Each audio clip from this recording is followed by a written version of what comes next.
Ezi niza kumara ebiri 10 kandi zitebekanisiwe aba UPDF joint staff abari kujinanizibwa ahabyo bwegese emicwe emitwarize hamwe n'ebyemizano kandi batayayisiwe aba mountain division aho emizaneji etandikire izoberi ya nyuma abazyo eri kuja kugenda mu misho mpaka ahabirabiri na mushanju ebyo kwezi kwa mwenda omwaka ogu kandi timu zitari zimwe na zimwe kurwo mu UPDF nzo zkwija kwetaba omumpakezi. Lieutenant General Muhanga ayorekire emugasho eyemizano nkeji na mnonga bo nkabamahe agihanga. Sports foster a spirit of teamwork and build comradeship among soldiers. This is vital in the military where collaboration and mutual support are key to mission success. Ekikopechi ekiri kuza kuzanwa nikija kwanitizandwa ahali Buhinga Stadium ahamwe na Mukabura Ground zotiriho na Netshayi echa St Peter and Paul. Ampakezi zikaba zitandikirweho omwaka wa 1998 ombwire obugeno Salim Saleh yabira komanda w'amahe bitujiza zayemerezibwa ahabwishonga zitari zimwe na zimwe bitu ekikopechi kija cyagaruka kutandika wanyuma ya General David Muhozi okuza omuntebe.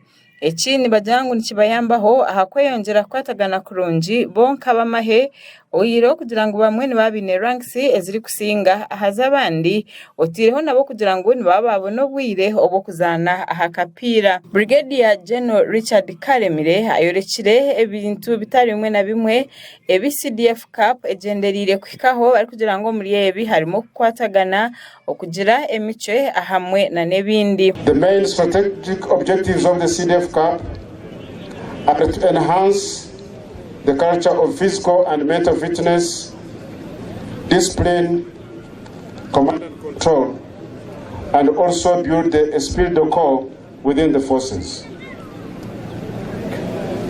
It also aims at promoting sports talents and professionalism in the defense forces, and finally to enhance civil military relations. Omuzano obwa Mountain Division ebasize kusinga na gore emwe ahali busha eri kusinga aba Marine Brigade kandi omuzano ogwengaro aba magamaga basinjire nebigo banshansho na bishatu ahali bishatu. Mountain Division. For today's win, it is not the way we wanted to win, but any win is a win, and there is no bad win. So, and we are looking forward to capitalize on this win so that we also win our coming games. We've won and we are very happy as Mountain Division. We've played the Magamaga, we've won them on 73 to against 3. Major General Richard Otto, commander wa Mountain Infantry Division ahamwe na Operation Shujaa adisire nguho bwa hati byona kubaho no kugira ngo President Museveni akatebekanisa amahe kandi yagataho ebintu bitari mwe na bimwe bari kuretera byakora ebintu bikaba ebyo businguzi. Ubwagarukire yasima na nabantu babutosha okubarene babashajikana no kukwatagana nabo. Omuzano ogu gwetabireho abantu batari bamwe na bamwe abakuru omumahe abakuru omupolisi ahamwe na nabantu babutosha.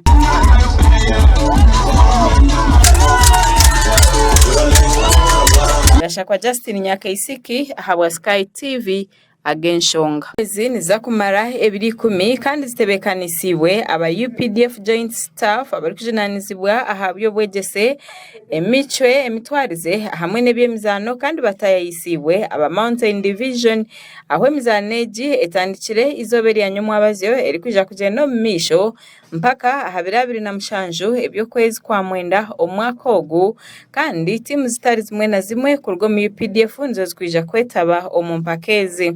Lieutenant General Muhanga ayorekire emugasho eyemizano nkeji na mnonga bo nkabamahe agihanga. Sports foster a spirit of teamwork and build comradeship among soldiers. This is vital in the military where collaboration and mutual support are key to mission success. Ekikopechi ekiri kuza kuzanwa nikija kwanitizandwa ahali Buhinga Stadium ahamwe na Mukabura Ground zotiriho na Netshayi echa St Peter and Paul. Empakezi zikaba zitandikirweho omwaka wa 1998 ombwire obugeno Salim Saleh yabira ari komanda w'amahe bitujiza zayemerezibwa ahabwishonga zitari zimwe na zimwe bitu ekikope ekikija cyagaruka kutandika wanyuma ya General David Muhozi okuza omuntebe.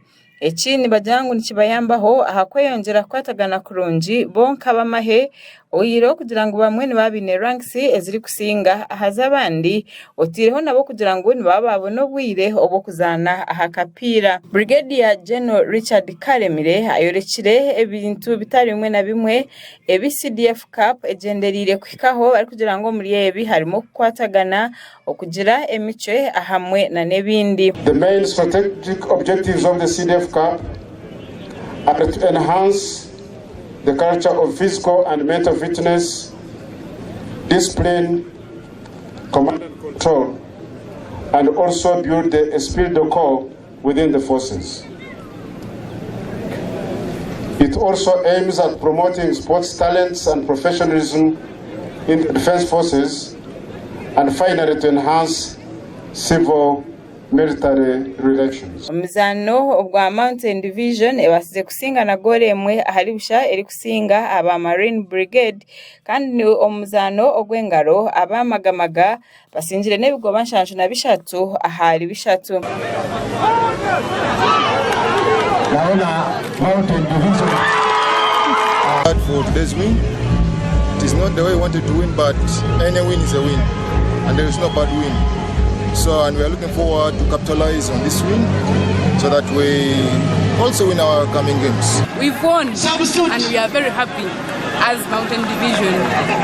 We've played the Magamaga, we've won them on 73 to against 3. Major General Richard Otto, commander wa Mountain Infantry Division, ahamwe na Operation Shujaa, agisere nguho bwa hati byona kubaho no kugira ngo President Museveni akatebekanisa amahe kandi yagataho ebintu bitari mwe na bimwe bari kuretera byakora ebintu bikaba ebyo businguzi. Obwagarukire yasima na nabantu babutosha okuba rero babashajikana no kukwatagana nabo.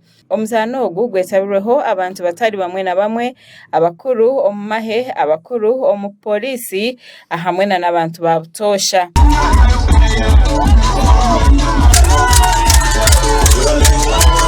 Ndashakwa Justin Nyakaisiki ahabwa Sky TV agenshonga.